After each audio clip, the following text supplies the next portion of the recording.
നേരം വെളുത്തപ്പോൾ തന്നെ ഞാൻ എങ്ങോട്ടാണ് പോകുന്നതെന്നല്ലേ. രാവിലെ എണീറ്റപ്പോൾ തന്നെ ഇവിടുത്തെ അമ്മ എന്നെ ഒരു ജോലി ഏൽപ്പിച്ച് കടയിൽ പോയി കിഴങ്ങ് മേടിക്കാം. അതിനുള്ള പോക്കാട്ടെ പോകുന്നത്. ഇതാണ് ഞങ്ങളുടെ ഇവിടുത്തെ കട, കൊച്ചു കട. അത്യാവശ്യ സാധനമൊക്കെ ഇവിടുന്ന് കിട്ടും. നമ്മൾ പിന്നെ എപ്പോഴും ഇവിടുന്ന് മേടിക്കാറില്ല അങ്ങനെ. ഇത് കണ്ടീ കാഴ്ചയില്ല, നല്ല രസമില്ലേ കട. പക്ഷെ അത് ഒരുപാട് നേരം ഇല്ലായിരുന്നു കേട്ടോ. അങ്ങനെ വീട്ടിൽ തിരിച്ചെത്തി ഞാൻ ഒരു മാങ്ങാപ്പൂളൊക്കെ കഴിച്ചുകൊണ്ടിരിക്കാനെടുത്തത് ചേട്ടൻ മീനൊക്കെ കൊണ്ടുവന്ന്.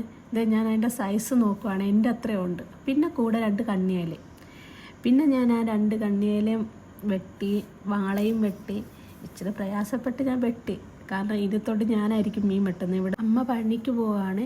പിന്നെ കുറച്ച് നേരത്തെ മത്തി ഇരിപ്പുണ്ടായിരുന്നു. അപ്പോൾ ഇന്ന് മീൻ കിട്ടിയില്ലെങ്കിൽ ഇതെടുക്കാമെന്നും പറഞ്ഞു. അപ്പോൾ ഓൾറെഡി മീൻ കിട്ടും, ഞങ്ങൾക്ക് എങ്ങനെയെങ്കിലുമൊക്കെ മീൻ കിട്ടും കേട്ടോ.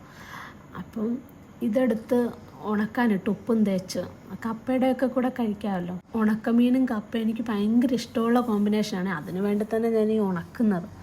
അപ്പോൾ പിന്നെ ഒരു വാളയും ഒരു കണ്ണിയേലയായിട്ട് കറിയും വെച്ചു, ഒരു കണ്ണിയേല വറുക്കുകയും ചെയ്തു കേട്ടോ. സൈഡ് ഡിഷായിട്ട് അച്ചാറും മെഴുക്കോട്ടും ഉണ്ടായിരുന്നു. അപ്പോൾ പിന്നെ ഒരു പിടി പിടിക്കട്ടെ. Okay, by.